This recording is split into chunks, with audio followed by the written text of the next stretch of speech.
I hope this panel also you will be as respectful to time as the previous one, because it's really important to make sure that we will give the floor to the audience to ask questions and to interact with the panelists and with different presentations and also with each other.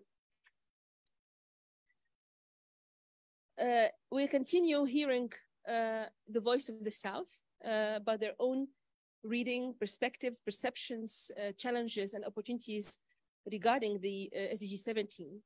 And I'm going to start with Mr. Hajjaj Moussaïd, as second vice president de la commune de Ben Guerir, about your city experience, about SDG 17, how you live it, and we were discussing a little bit earlier, just to make sure that really the audience will get inside your own learning curve. What did you learn from the experience, and what can you share as lessons learned? The floor is yours.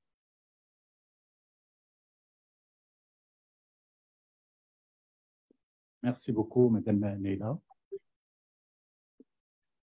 Madame la Présidente de CIB, Monsieur le représentant de la ville de Marrakech, Monsieur le représentant de l'Université Qadiriya, Madame la représentante du secrétaire général de CGULI et Madame la directrice, Madame Najat Barro.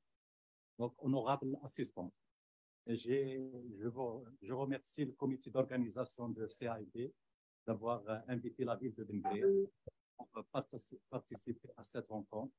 Et j'ai l'honneur et le plaisir de partager avec vous l'expérience de notre ville dans le cadre du Fonds africain de coopération décentralisée internationale des collectivités territoriales. Donc, comme il a expliqué M. Amer, moi, juste une présentation d'un exemple dans le cadre de ce fonds. Donc, mais permettez-moi d'abord de vous présenter ma ville de Ben Guerir en bref. Donc, la ville de Ben Guerir, donc, c'est le chef-lieu de la province de Hanna, qui fait partie de la région Marrakech-Safi. Donc, sur une superficie de 55 km², avec une population qui dépasse actuellement les 100 000 habitants. Donc, elle est située à 70 km de la ville de Marrakech et 170 km de la ville de Casablanca. Ben Guerir aussi, c'est une ville de mégapole urbain, ville verte Mohamed VI. C'est une ville de référence en matière de développement durable et de protection de l'environnement, répondant aux normes environnementales internationales LEED.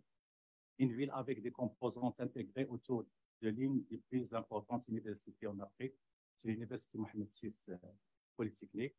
C'est un nouveau modèle de développement et de gestion urbain exemplaire, porteur d'un message de solidarité, d'intégration sociale et d'espoir. Donc, Ben Guerir aussi, c'est un pôle d'excellence académique et de recherche. Donc, notre vocation actuellement, c'est une vocation d'économie de savoir. C'est grâce aux infrastructures d'éducation que possède actuellement la ville de Ben Guerir, à leur tête l'Université Mohamed VI Polytechnique, et aussi un exemple réussi au niveau du Maroc, c'est le lycée d'excellence. Actuellement, tout le Maroc est représenté à la ville de Ben Guerir. Donc, les meilleurs étudiants du Maroc étudient à notre ville, au lycée d'excellence. Donc, notre partenariat était avec la ville d'Abobo au niveau d'Abidjan. Donc, la ville d'Abobo, c'est une commune des 13 communes constituant le district d'Abidjan. Elle est située au nord de l'agglomération d'Abidjan, à une dizaine de kilomètres du centre-ville. Elle regroupe 28 quartiers et villages. La population de la commune atteint 940 000 habitants en 2011.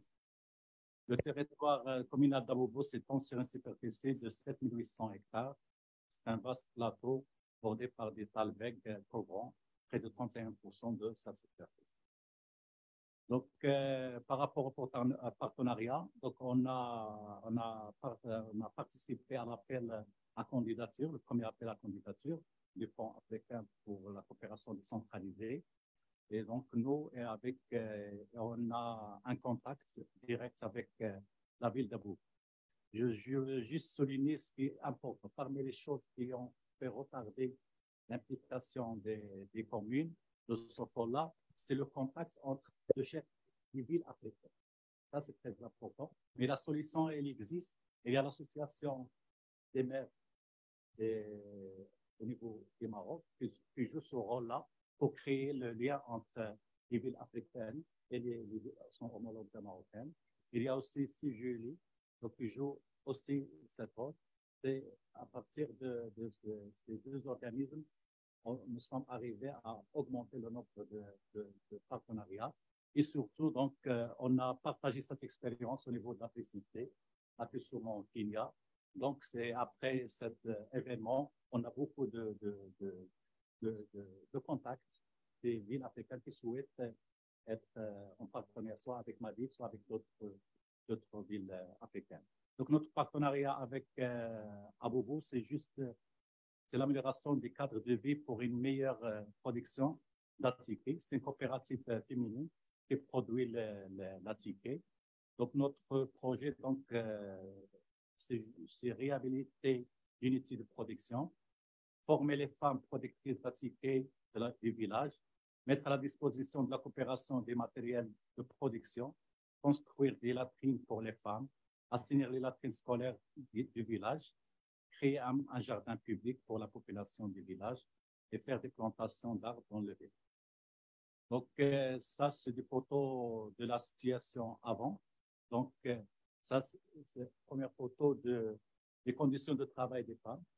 Donc, notre objectif, c'est d'améliorer ces conditions en construisant des hangars bien construits, bien équipés et qui permet aux femmes de travailler dans des bonnes conditions et automatiquement, ils auront une bonne production.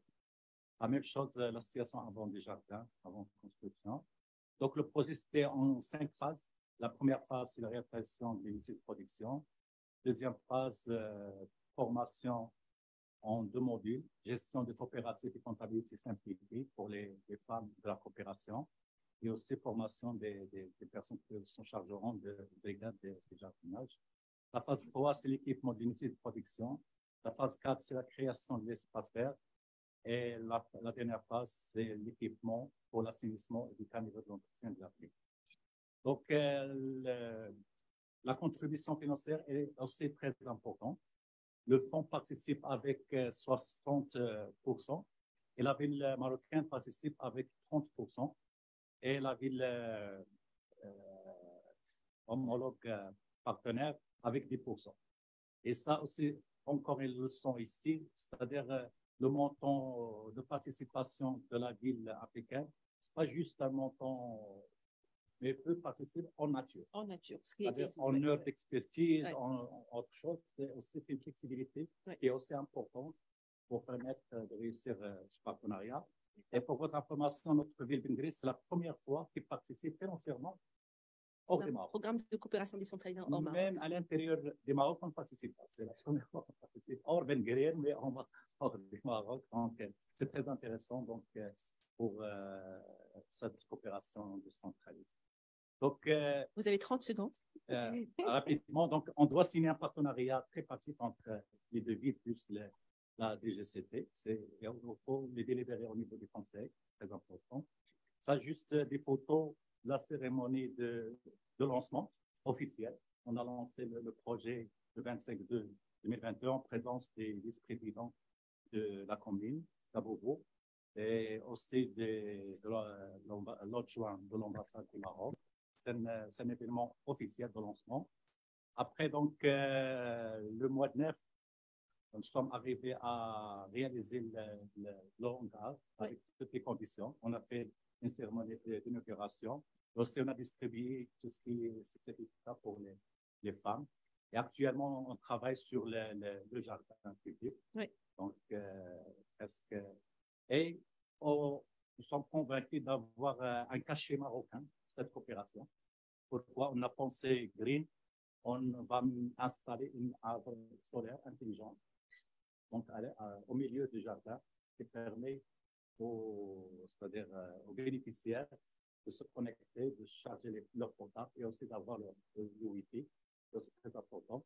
Et la nuit, on a les couleurs du drapeau marocain. Le Côte d'Ivoire, c'est un symbole de notre de la fraternité. partenariat. Actuellement, nous sommes à 70%, 72% de l'état d'avancement. Oui. Et merci de votre. Merci infiniment. Merci.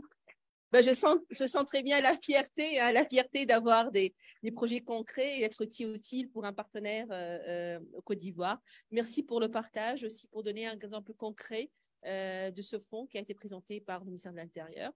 J'aimerais bien passer la parole à Dr Najette et je demanderai aux collègues dans l'aspect technique de préparer Monsieur Mandressi pour son intervention en ligne. Dr Najette, bien sûr, mis à part le fait que vous avez très bien fourni des efforts énormes pour l'organisation, mais aussi l'organisation de ce panel de ce matin, ces discussions pour donner la voix au Sud. C'est très important de le faire, mais vous êtes aussi, bien sûr, la directrice de ALGA et vous avez beaucoup de choses à nous dire aussi par rapport